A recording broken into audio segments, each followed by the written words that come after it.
What's up, everybody? Iron Trek 96 here, bringing you a Star Trek The Next Generation figure review. And today, we're going to be taking a look at only 6 of these figures that company called Galoob made.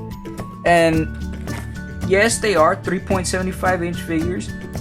And of course, you know, they're not made anymore because they're from the next generation. So the only way you could pick these guys up is not through the store, but through online shopping like eBay or Amazon. But anyways, before I get on to the review, I would like to apologize to all my viewers and subscribers that actually expected content because of what I said in my previous video.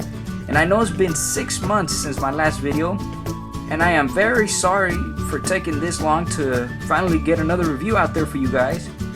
Honestly, I do appreciate my subscribers. I appreciate people that view my videos. I appreciate I really do appreciate all my supporters and all my subscribers. Thank you guys so very much.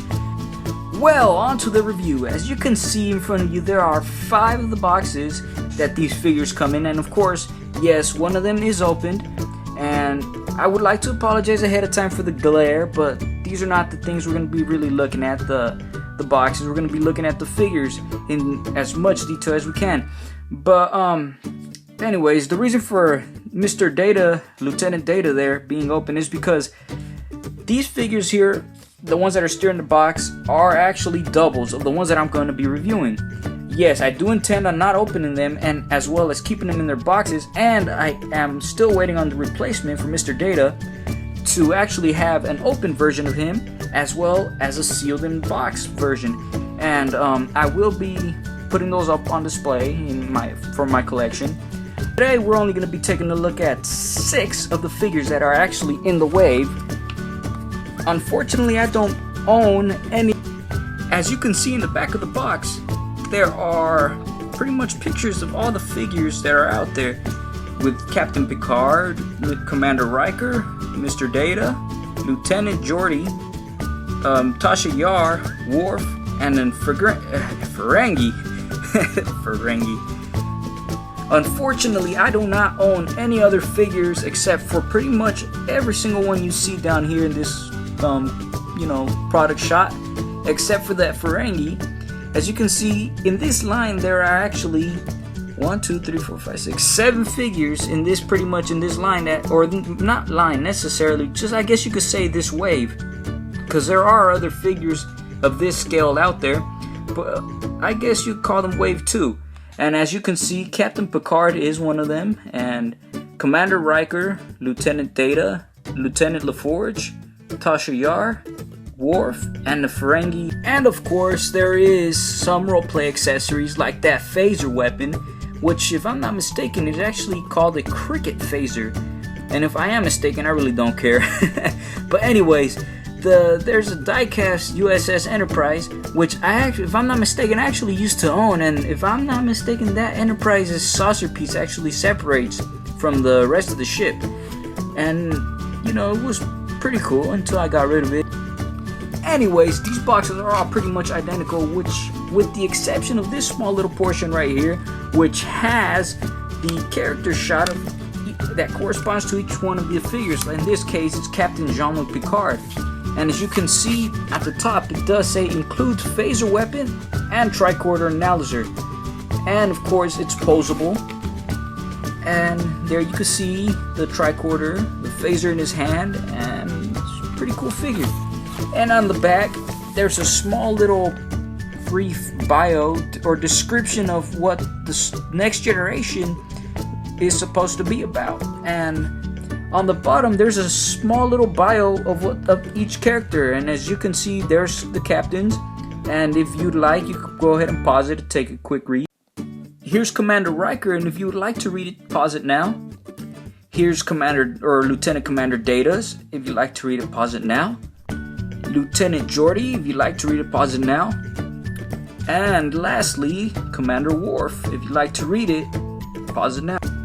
Unfortunately, I do not have the box for Lieutenant Yar because I actually got this figure separate from the rest, and she came out of the package, and yeah, that's pretty much it. I'm sorry I don't have the box for you guys to read her bio if you guys really wanted to. But, well, enough with the boxes. On to the actual figures. And as you can see, there are the 6 figures that I currently own. And yes, they are all pretty much identical in terms of the articulation, but not necessarily the body mold, because each one of them has a unique body mold that I guess you could say corresponds to each one of them. To start off, here's Captain Picard, which pretty much is a basic figure. As you can see, it was made back in the 80s by the toy company Galoob, and you know, there's not much you could expect in terms of articulation, because it's pretty much straight on and pretty simple. But you know, gotta give them some credit because they actually added a bit more articulation than you would expect for figures of this scale and during that time. And of course, there's a heck of a lot more articulation than the Star Wars figures used to have. And as you can see, there's actually a joint right here that rotates 360 degrees. The head is actually on this interesting joint that is not necessarily a peg. It's more like a ball joint, because his head does kind of move in a ball joint like position, or a ball joint like way, sorry. This arm also moves 360. The legs do kick forward and back and bend at the knee. There are no peg holes on the, oh yeah, there is, sorry about that. But I guess other of these figures don't have peg holes, or just one of them.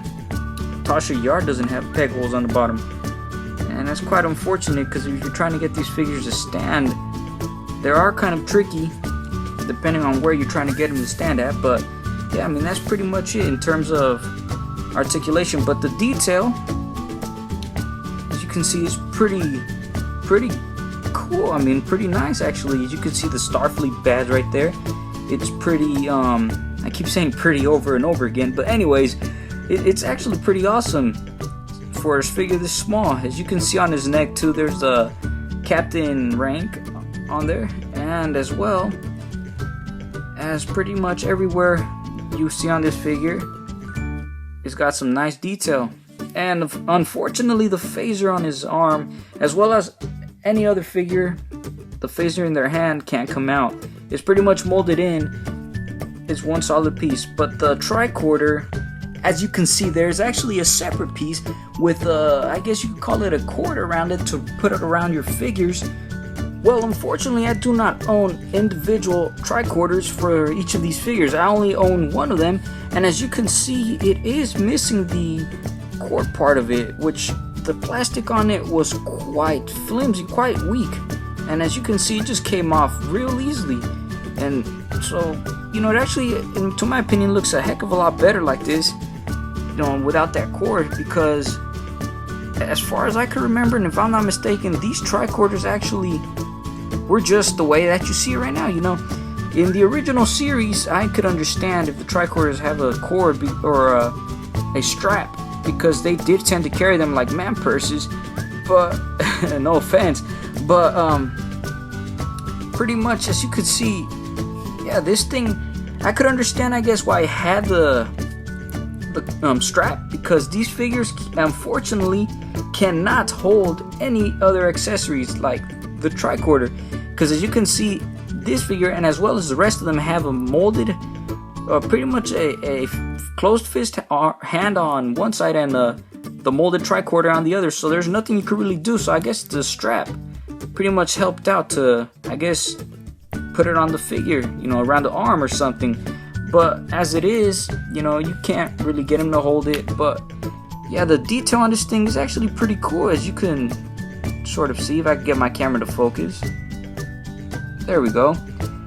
It's pretty nice. It's got some nice molded detail, just no paint, unfortunately, but it's cool.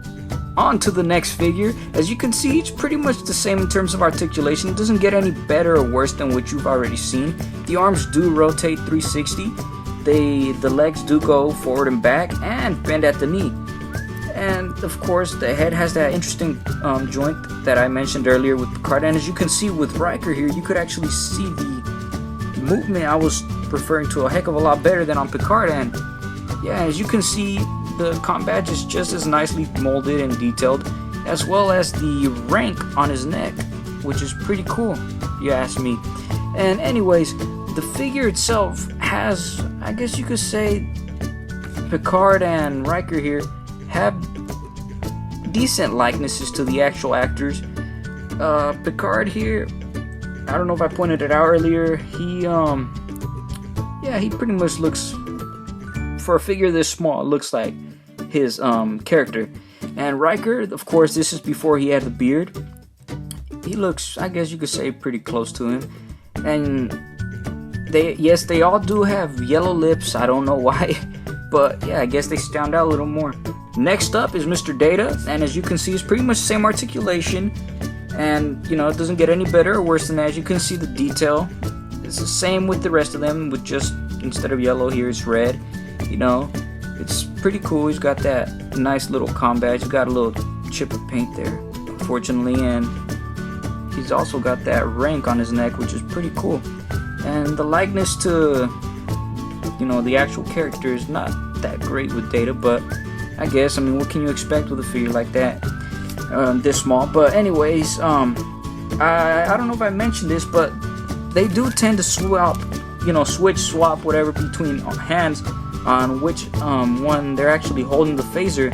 As you can see with the captain, he's holding it on his right arm, or right hand, sorry, and so is Riker on his right hand, and Data is on his left. Here's Mr. Worf, which is also holding his phaser on his left hand, and as you can see, the detail on him is actually pretty nice. I like this little, I never actually caught what it was called, but it's obviously Klingon related.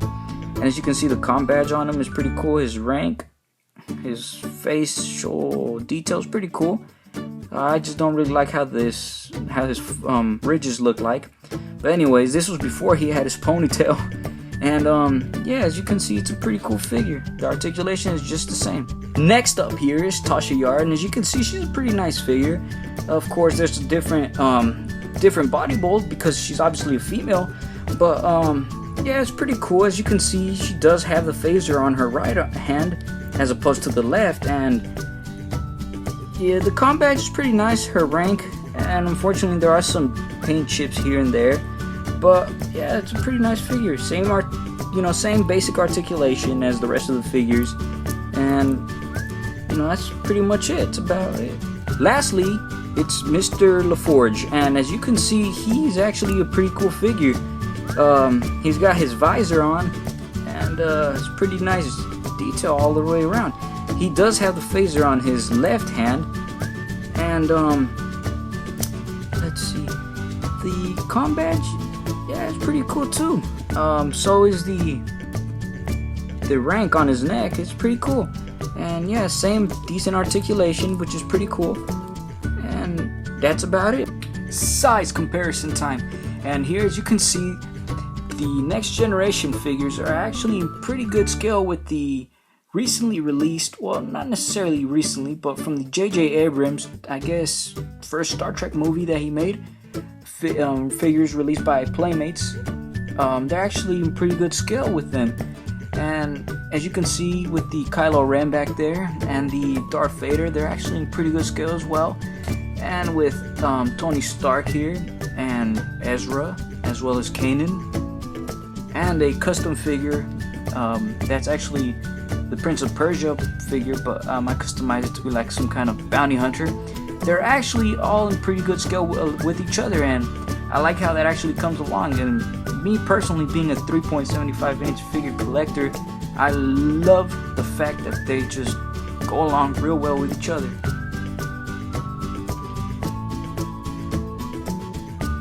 Well, that's it for this review. I hope you guys really enjoyed it.